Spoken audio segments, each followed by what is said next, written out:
Good evening, good evening, good evening, and welcome to Candid Conversations with Coach Pamm. I am so glad to be back with you again this Sunday. And for those of you who don't know me, I am Pamm McNeil. I'm also known as the Teen Transformer, and I coach African American families that have middle school and high school students as they prepare for college and career. And so tonight I've got a special guest here with us tonight, and I'm about to introduce her. If you saw my announcement, she's going to bring us some goodies. Her on her level of expertise. She's the author of several best-selling books and courses, such as "Parents, Send Your Child to College for Free." And over the last decade, Ms. Tameka Williamson not only has given parents peace of mind, but she's armed them with the knowledge that has helped thousands of students create a debt free college experience. So I'm going to bring on Ms. Tameka now. Welcome, Tameka. Hi, thank you. I'd like to have you just tell us a little bit about yourself in terms of why you do this work. What has compelled you to work in this, arena with our young people and their parents?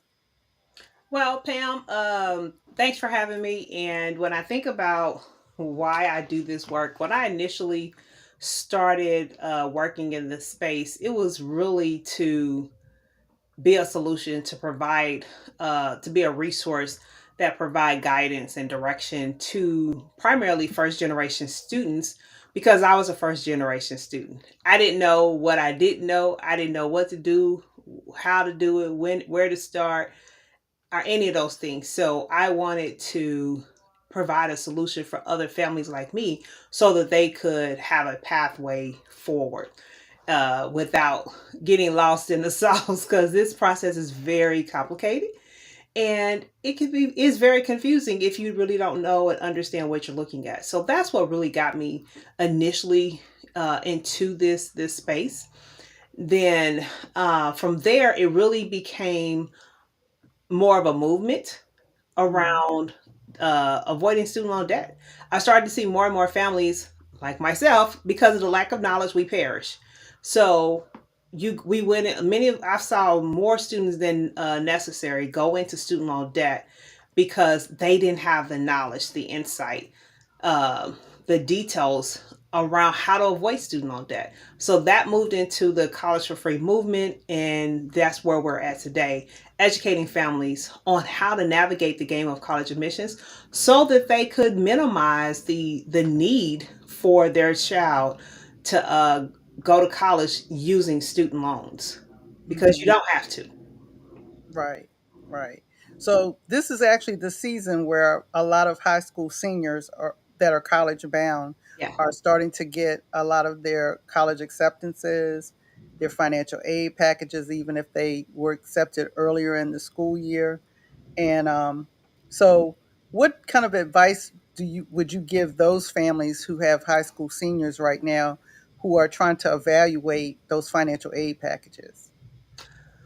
One of the things I would suggest is don't be so quick to accept the first offer. Because hopefully, when I say that, that means you had to apply to more than one school, hoping you did that. Don't be so quick to accept the first offer. Get all the offers in and compare them. And what you want to do is compare based on apples to apples. You know, based on the breakdown of the money. How much of that money is free money, meaning money you don't have to pay back, versus money you have to pay back? So, are there loans, whether it's student loans, parent plus loans, included in the package? Because that can inflate the college aid package and make you think that you're getting more money from one school. But that's not the case, because if you need a loan 1 year, you're going to need a loan the remaining years. Hmm. So when you're comparing your packages, ideally you want to take the package that gives you the most money with the least amount of loans. And that's ultimately the goal. And so that's what you want to do. And then the last tip I would say is, after you do that, and another reason why you want to do that is you want to see where there's an opportunity for you to negotiate. You can negotiate your financial aid packages.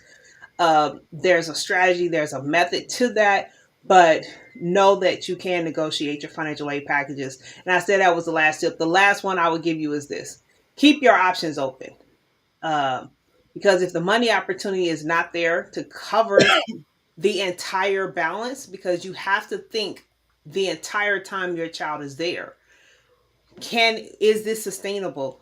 You may need to do some last minute applications to other schools that's going to give you a more uh, feasible financial aid package that you can actually afford for the entire tenure of your child's college education.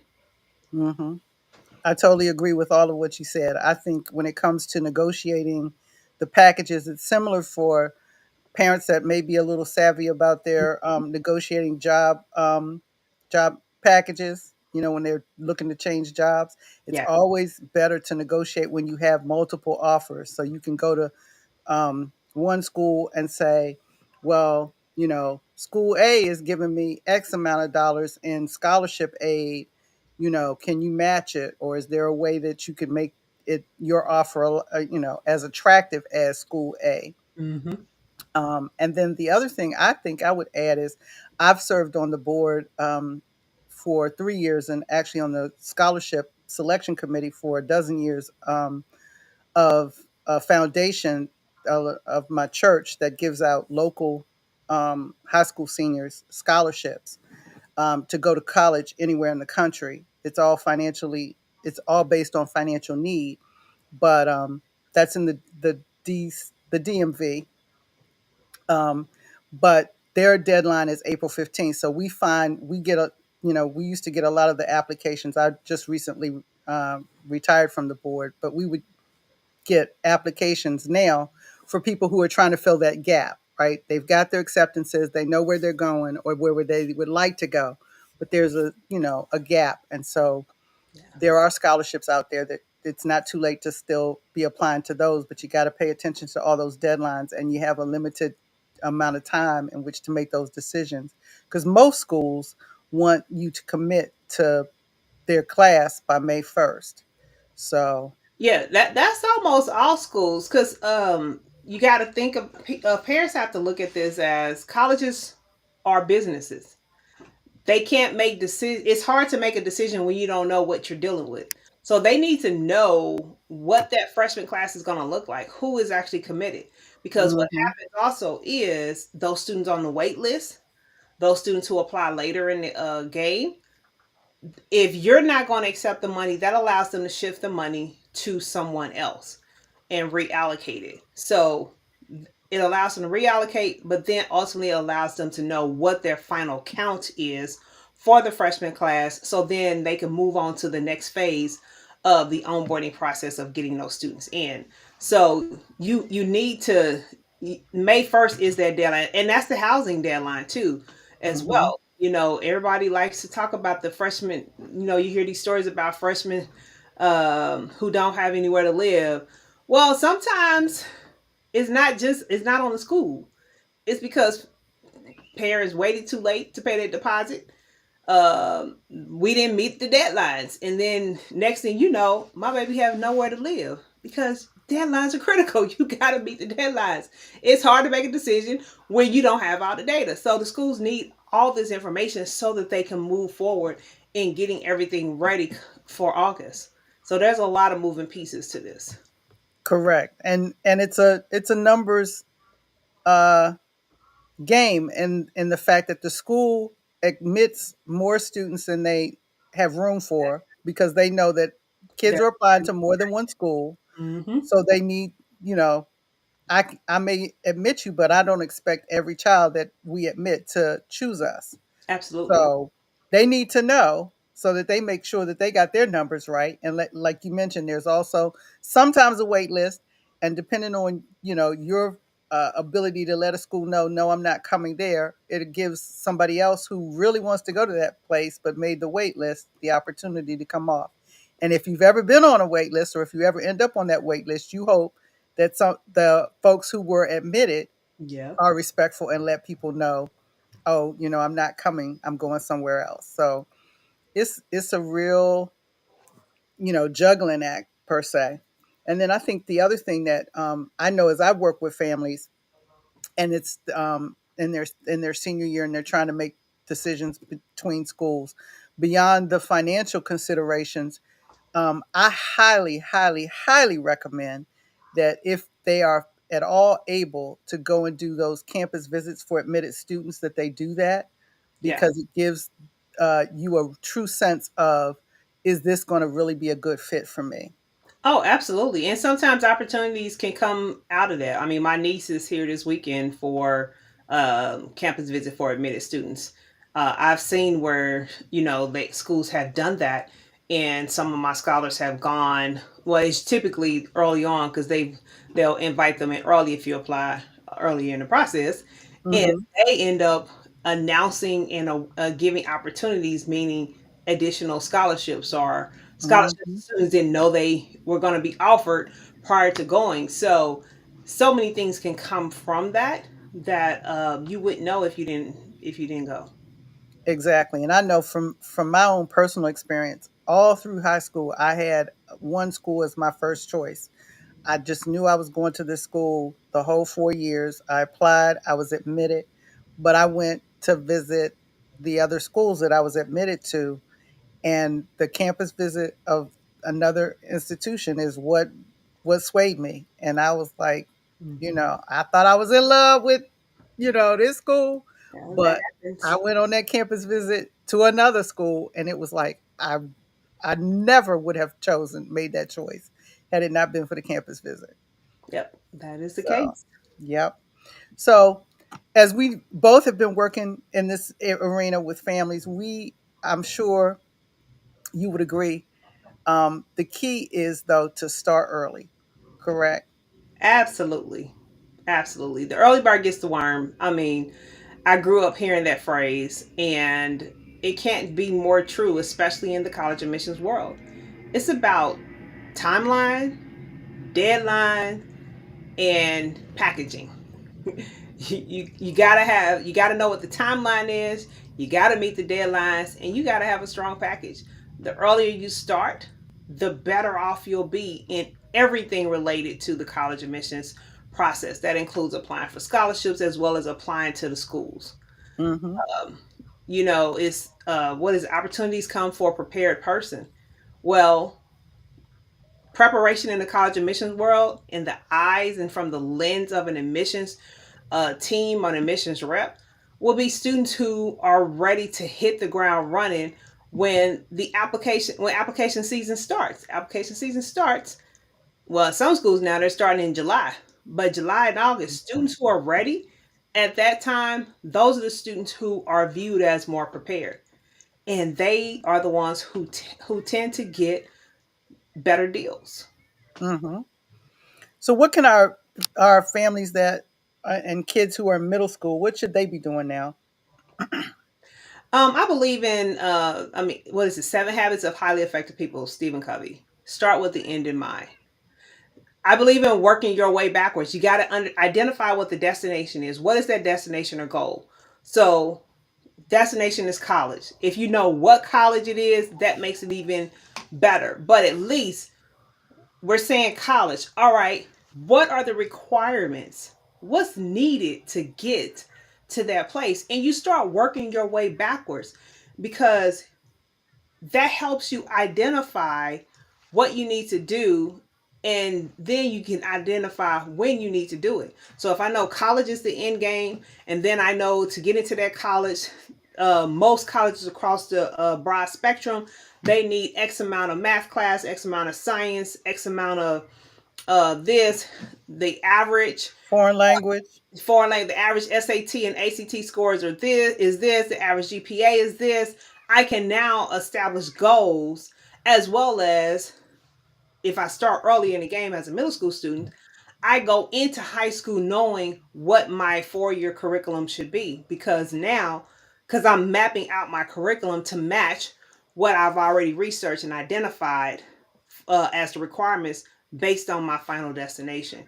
So the beauty of knowing those details allows, and you starting sooner allows you to be that much more prepared Hmm. and have that much more of a, what I like to call, what we call in our program, a brandable portfolio. Brandable or fundable, sorry, said brandable, a fundable portfolio.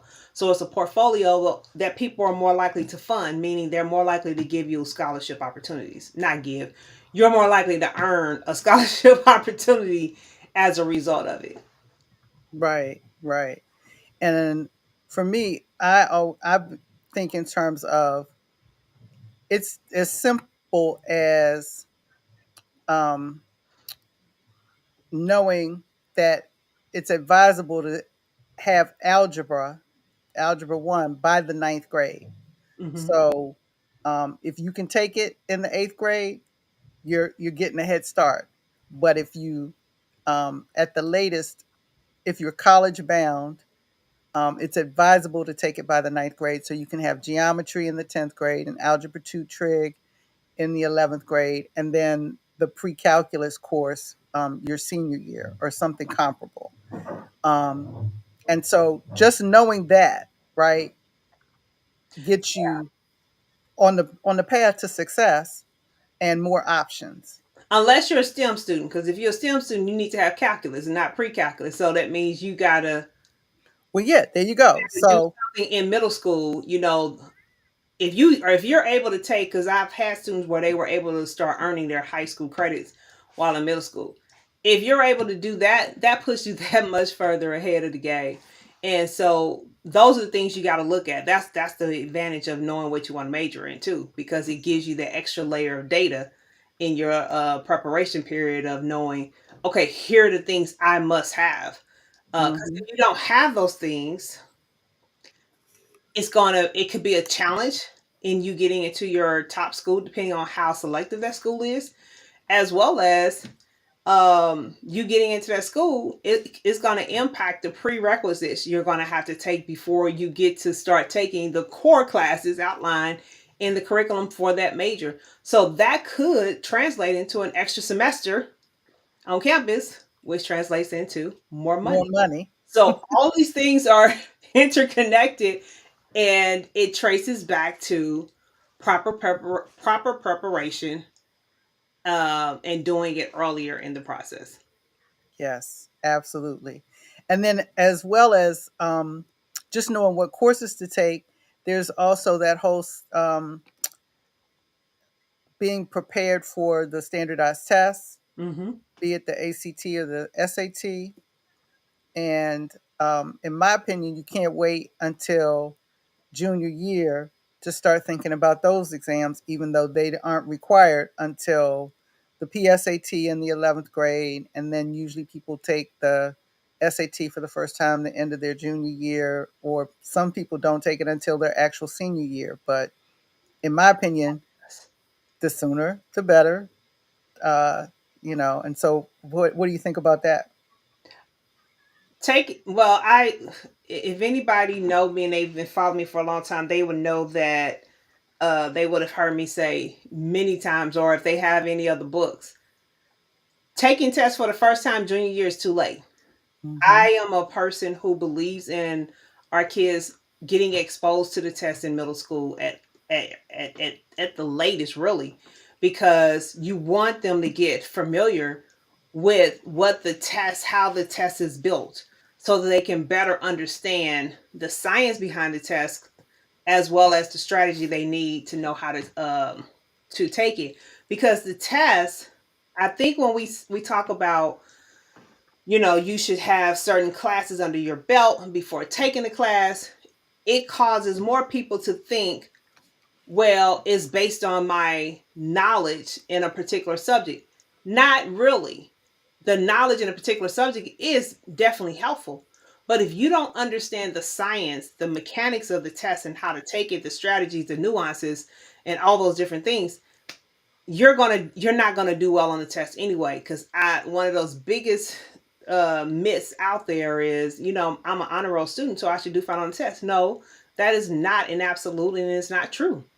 There are plenty of honor roll students who have bombed on the test for a variety of reasons, from test anxiety, not enough exposure to the test, not really just knowing how to take standardized tests. There's a very small percentage of students who know how to really take standardized tests, who does well with them. Most students need to prepare. So that's why I believe in test prep, um, because the tests were not designed based really on knowledge. There are different mechanics associated with those questions and how they're set up, how they're designed, and how you have to approach it to get to the right answer. And Lord, don't let it be a situation where there's two right answers and you got to know how to pick the best answer. I mean, all Hmm. those different nuances. Every test is crafted differently. Um, and you got to understand that. And the only way you learn those things is by getting involved in some type of test prep program, or have a test prep book that you're diligent in going through and completing and practicing and all those different things. So there has to be some extra work that's involved. And again, the earlier you start, the more time you have to prepare, the more chances you have to practice, the more chances you have to get the desired score you're looking for. Right, and level out that any sense of anxiety or stress that Mhm. you might have just about test taking, because Absolutely. I likewise agree that the test is not a test of your intelligence; it's a test of your preparation. Right, and Yes. so a lot of test stress and test anxiety comes from the lack of knowledge of the structure of the test, the best test taking strategies, and all those things can be learned and prepared for.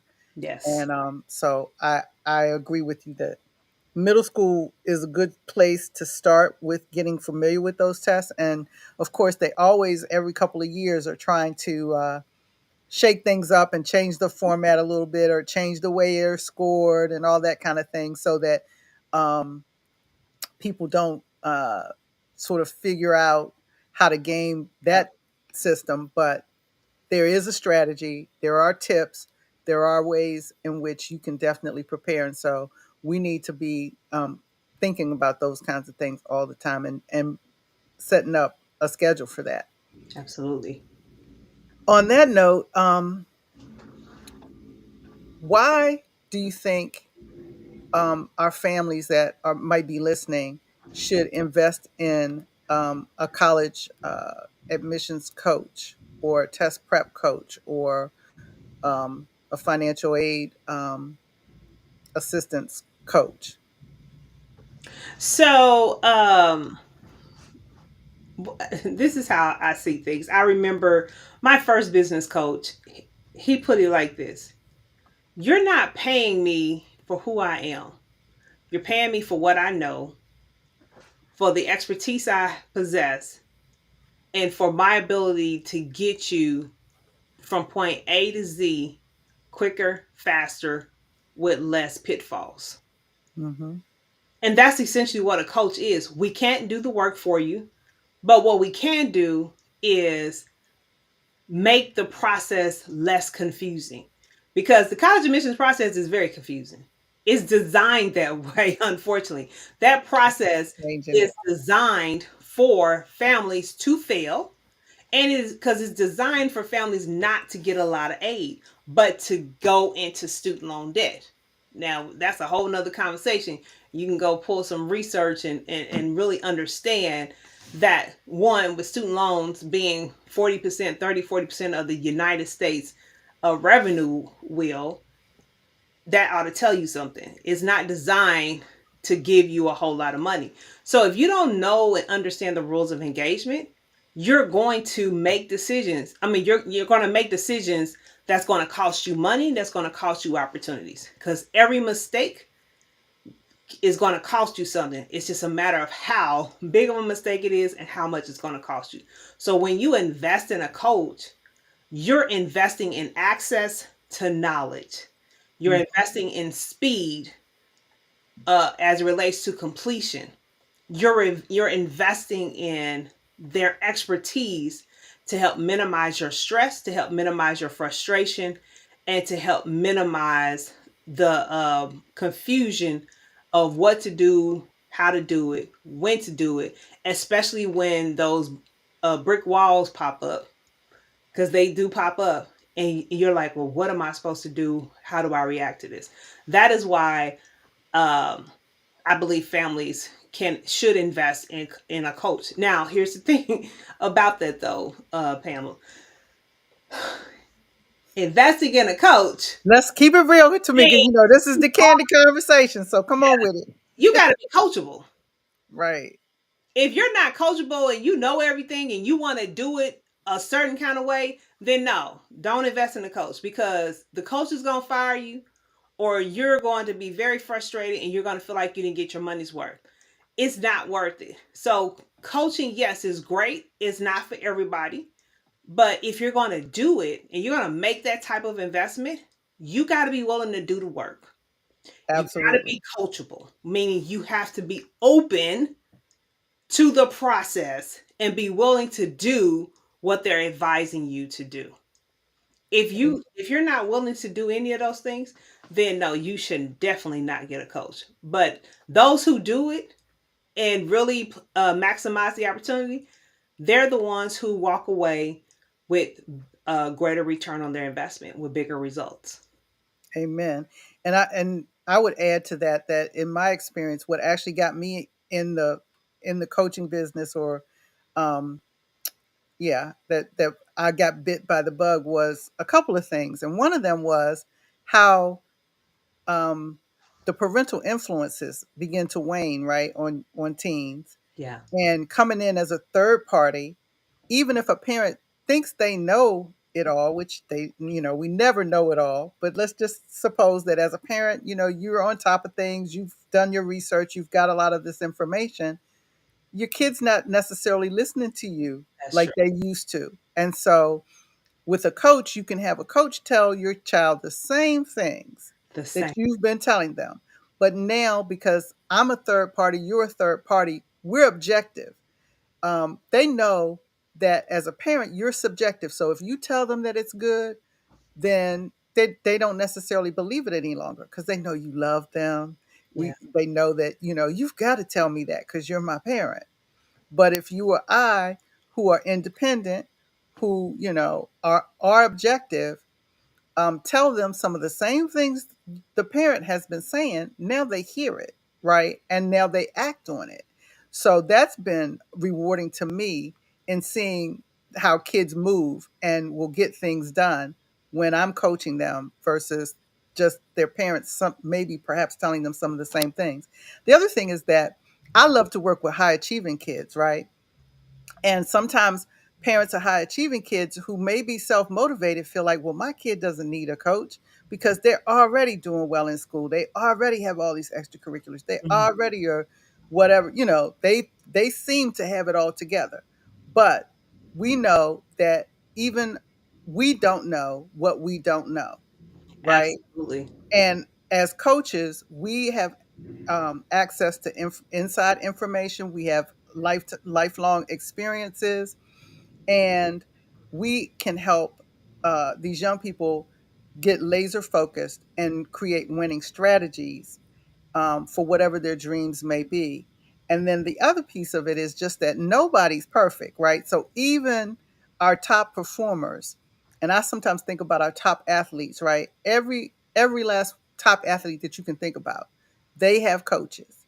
I don't care how talented they may be. And it's because although their mistakes and their missteps may not happen often, having a coach helps you get back on track sooner and faster. So, Absolutely. with with that in mind, I want to give you an opportunity to tell our audience how they may be able to reach out to you if they're interested in having you coach their young people. So I can be reached. The simplest way to do this is you can go to the website. I just drew a blank. Collegeprepboss.com. So collegeprepboss.com, and that'll take you to the website.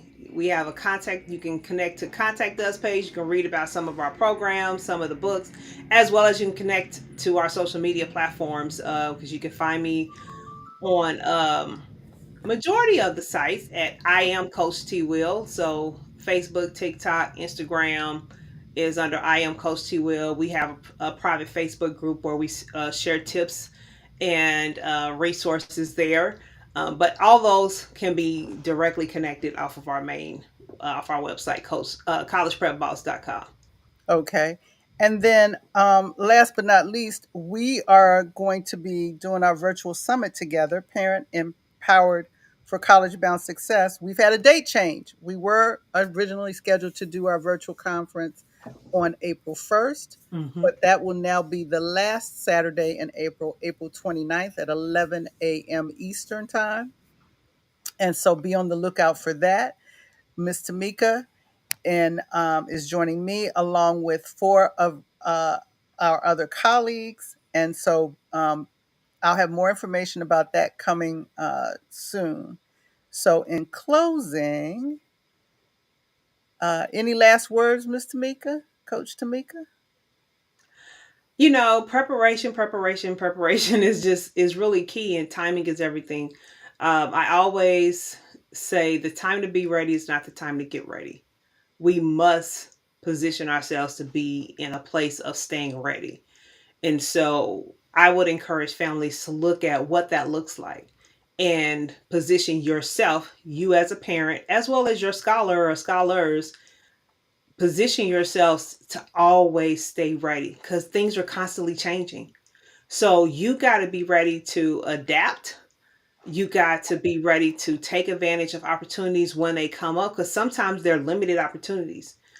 But if you're not prepared, you're going to miss the chance to take advantage of it. So get to a place of staying readiness, and that really comes from you starting sooner in the process. So that means not waiting until junior year to do that. All right. Thank you so much for joining me. And I just wanted to share this resource that I mentioned earlier, the ASBC Foundation Scholarships. Their deadline is April 15th, 2023. And that's at www.alfredstreet.org/stewardship. It's long, but at any rate, I did just want to share that. April 15th, you can just go to alfredstreet.org. So thank you again, Ms. Tameka, Coach Tameka. Thank And you. You're welcome. everyone can be on the lookout for us being together again on April 29th with more information to come. All right. See everyone.